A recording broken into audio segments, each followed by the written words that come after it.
Quantas vezes, ao cruzarmos com alguém na rua, não traçamos em silêncio um retrato rápido daquela pessoa? A cor da pele, o jeito de andar, o sotaque, a roupa que veste, o corpo que tem. Em poucos segundos, nossa mente levanta julgamentos, quase sempre automáticos, quase sempre injustos. É assim que o preconceito encontra morada, nos olhares enviesados, nos sussurros carregados de rótulos, nos risos maldosos que alimentam o bullying. É assim que indiferenças de cor, raça, sexo ou qualquer outra marca de nossa humanidade se transformam, tragicamente, em motivo de exclusão. A facilidade com que julgamos revela mais sobre nós do que sobre o outro. Revela nossos medos, nossos conceitos herdados, nossa falta de disposição para compreender histórias diferentes da nossa. E nesse exato ponto nasce a oportunidade para algo extraordinário: a empatia. Quando escolhemos calar o juiz interno para ouvir o ser humano que existe do outro lado, abrimos espaço para curas profundas. A empatia não é apenas um valor bonito, ela é, sobretudo, terapêutica. Ela é o remédio que nos reconcilia com o outro e, muitas vezes, conosco mesmos. Quando olhamos para uma pessoa, não deveríamos ver tão somente um corpo, composto por órgãos, pensamentos ou sentimentos. Não. Deveríamos ver uma história, uma grande história. Talvez um romance, um drama, um épico, uma comédia ou talvez uma tragédia. Cada ser humano é como se fosse um grande livro que carrega várias páginas escritas que nunca foram lidas, mas que mereciam ser lidas com grande atenção. Vivemos uma era em que temos muita pressa e acabamos por nos esquecer de parar e observar verdadeiramente o outro. A psicologia nos ensina que cada ser humano é como se fosse uma resposta a um mundo interno complexo. Carl Rogers, um dos nomes mais influentes da psicologia humanista, já dizia que a pessoa mais solitária é aquela que nunca foi verdadeiramente escutada. E escutar, no sentido profundo, é olhar verdadeiramente para o outro, é tentar entender que por trás de uma expressão ríspida pode haver dor, por trás do silêncio pode haver medo, e por trás de um sorriso, talvez saudade ou resiliência. O problema é que fomos desde cedo ensinados a julgar rápido, a agir ao invés de compreender. Mas se parássemos para perguntar, o que essa pessoa passou até aqui? Talvez descobríssemos um mundo interno através de um simples olhar cansado. A psicologia também nos fala sobre o fenômeno da empatia. Empatia não é sentir pelo outro, mas sentir com o outro. E ao contrário do que diz o senso comum, empatia não é saber se colocar no lugar do outro. É antes um exercício de experimentar ou imaginar como seria se estivéssemos no lugar do outro, ou pelo menos tentar entender como reagiríamos diante das diversas situações por que aquela pessoa passa ou passou. Carl Rogers também diz que ser empático é saber olhar o mundo com os olhos do outro e não ver o mundo refletido nos olhos dele. Eu particularmente tenho também a minha definição de empatia. Prefiro pensar que a empatia é aquele calor humano necessário que usamos para aquecer o frio interno de alguém. No século XVII, o poeta e clérigo inglês John Donne dizia que ninguém é uma ilha, o homem não é uma ilha. Completo em si mesmo. Cada ser humano é um pedaço do continente, uma parte do todo. O que ele quis dizer com isso é que nenhum ser humano é completamente autônomo ou isolado. Somos todos interdependentes E estamos sim conectados uns aos outros, social, emocional e espiritualmente. Assim, didaticamente, podemos dizer que a empatia pode se classificar de duas formas: a empatia natural e a social. A natural, como o próprio nome diz, é aquela que é espontânea, é automática. Um exemplo: quando vemos alguém bocejar perto de nós, automaticamente também bocejamos. A esse fenômeno se dá o nome de neurônios espelho. O nosso cérebro tem a incrível capacidade de imitar as ações exteriores a nós. Um outro exemplo seria quando assistíssemos, ouvíssemos presencialmente alguém acidentalmente cortar o próprio dedo e sangrar. É como se nós sentíssemos também um arrepio, como se aquele corte também estivesse acontecendo em nosso próprio dedo, como se nós estivéssemos rasgando a própria pele. Essa é uma empatia natural. A outra, a social, ela não é automática. Ela precisa ser ativada. Ela é voluntária, depende de uma manifestação de vontade, de um querer nosso. Por exemplo, quando vemos alguém em sofrimento e estendemos a mão para auxiliar. Essa é uma empatia social. E a humanidade tem se ressentido muito da falta desse tipo de empatia. Mas se somos tão interdependentes e estamos conectados uns aos outros, por que a humanidade não pratica a empatia? Exatamente porque somos seres humanos e falhamos em nossa convivência. Eu vou citar aqui agora alguns defeitos sociais que impedem a empatia de prosperar. O egocentrismo. O mundo visto apenas pelo próprio umbigo. Deveríamos aprender a sair de nós mesmos e olhar o mundo ao nosso redor, interagir com a sociedade. Mas muitas pessoas preferem viver isoladas ou presas dentro de seu universo individual. O egocentrismo não combina com a empatia. O egocentrista é aquele que olha sempre para si mesmo, que fala sempre de si mesmo e minimiza o sofrimento alheio. O outro problema seria, o outro defeito social, melhor dizendo, o medo e a insegurança. Não pode haver empatia ou não há espaço para o outro quando nós somos dominados pelo medo. O medo de perder o status, de ser enganado ou de não ter razão. Mas a empatia exige que nós abramos mão temporariamente do nosso eu para sentir com o outro. O medo, ele acaba nos encastelando, nos aprisionando. Nós temos um certo receio do desconhecido, do novo, e com isso nós não nos abrimos para novas oportunidades, para interações com outras pessoas, e ficamos com medo de aderir a um novo sistema de crença, a uma nova cultura, ou a um novo, conhecido, ou desconhecido, melhor dizendo. E isso nos apequena, isso nos torna realmente muito limitados. A nossa interação social é muito pequena, então é difícil praticar a empatia no sentido amplo da palavra. E é também difícil receber a empatia.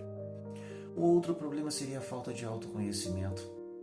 Se eu não conheço a mim mesmo, como vou entender o mundo do outro? Deveríamos aprender a reconhecer nossas próprias emoções, dores e limites. Quando não fazemos isso, corremos o risco de projetarmos nos outros aquilo que não reconhecemos em nós mesmos. Um exemplo: quando alguém julga o outro de fraco por chorar, sem entender que ele mesmo tem medo do próprio sofrimento. Um outro defeito poderíamos chamar de o orgulho e a vaidade. Orgulho e vaidade, até certo ponto, também são sadias ou sadios, promovem um determinado bem-estar quando nos elevam na autoestima e nos deixam numa posição de caminhar em favor da vida. Agora, o orgulho e a vaidade se tornam tóxicos ou nocivos para a humanidade quando alguém aponta para o defeito alheio e não olha para dentro de si mesmo. Essas pessoas, elas preferem se manter na ilusão da superioridade. É difícil admitir o ponto de vista do outro, porque isso pode significar reconhecer os nossos próprios erros, imperfeições ou limitações. Essa vaidade é prejudicial, esse orgulho realmente não combina com empatia. Um outro exemplo seria o instinto tribal.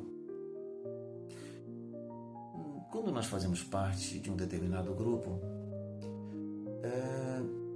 nós normalmente assumimos a identidade cultural desse grupo.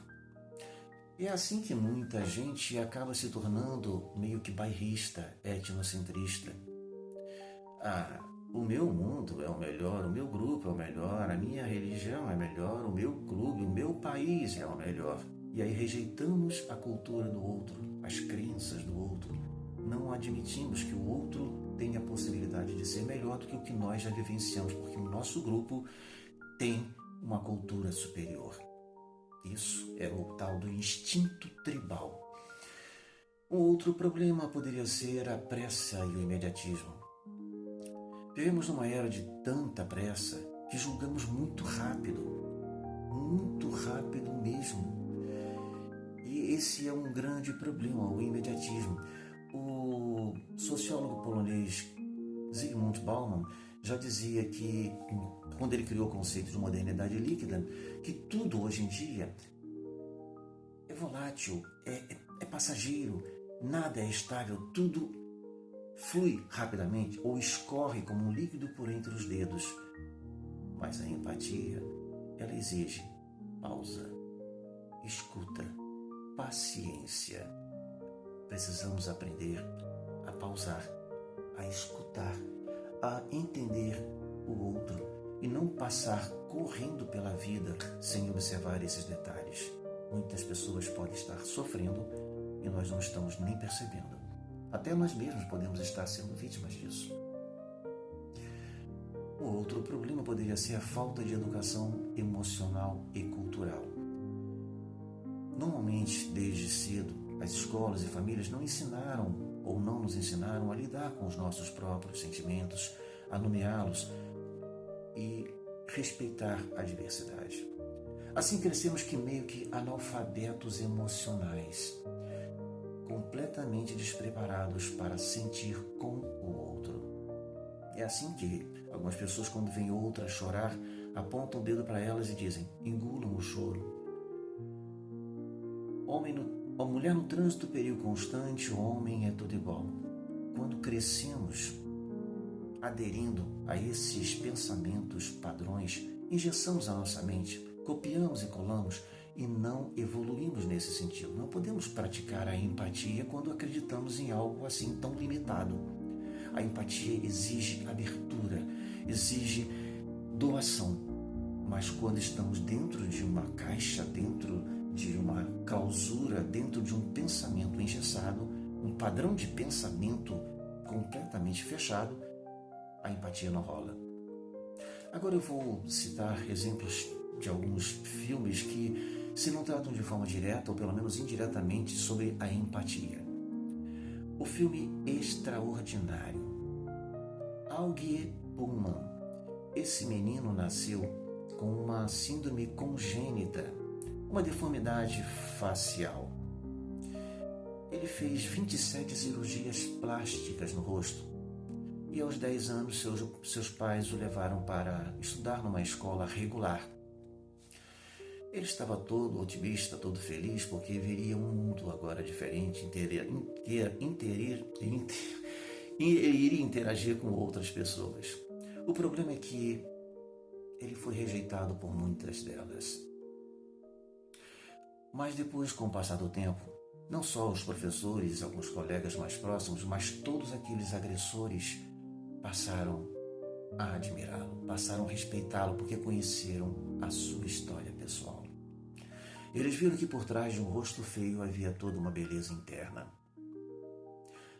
Augie era muito otimista e costumava dizer: entre estar certo e Entre estar certo e ser gentil, prefira ser gentil.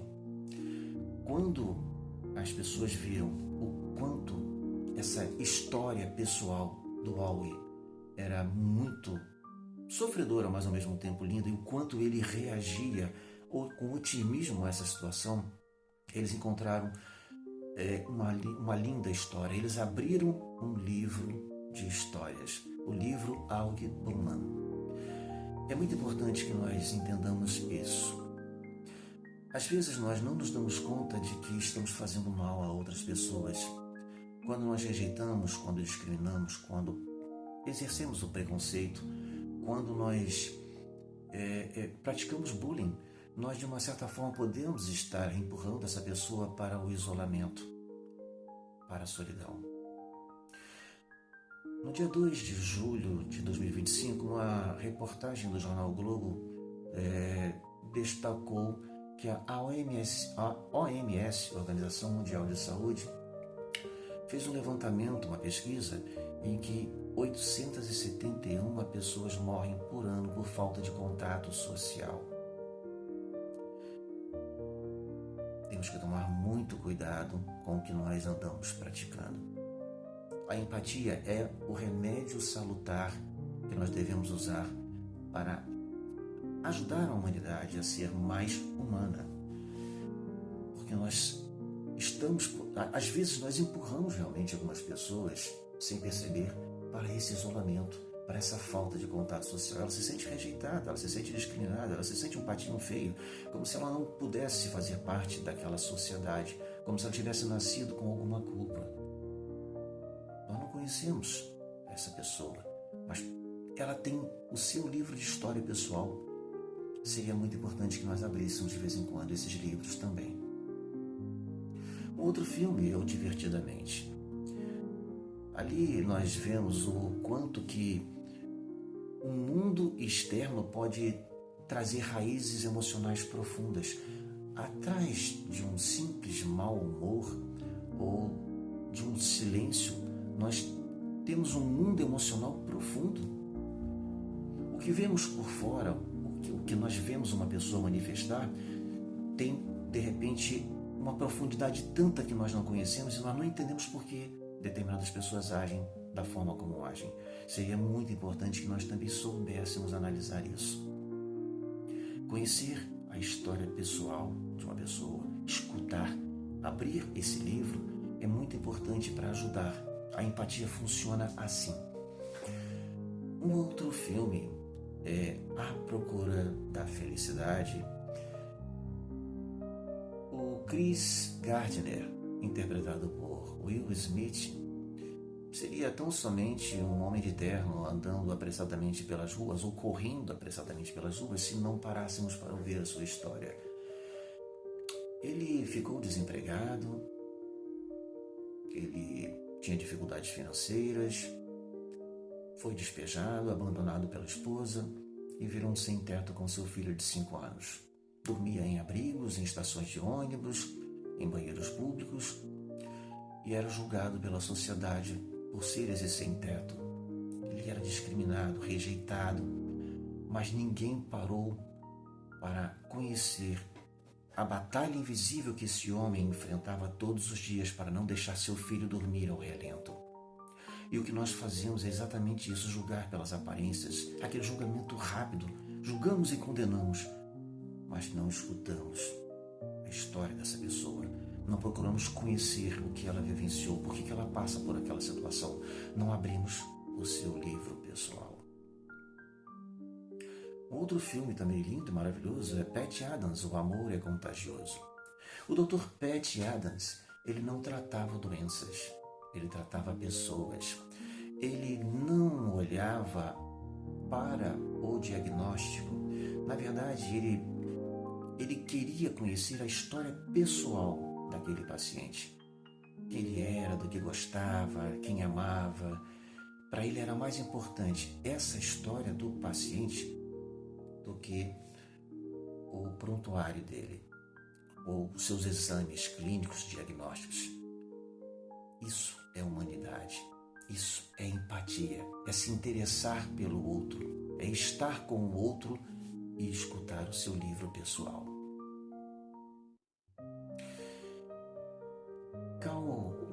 Melhor dizendo, é isso. Carl Gustav Jung, ele dizia que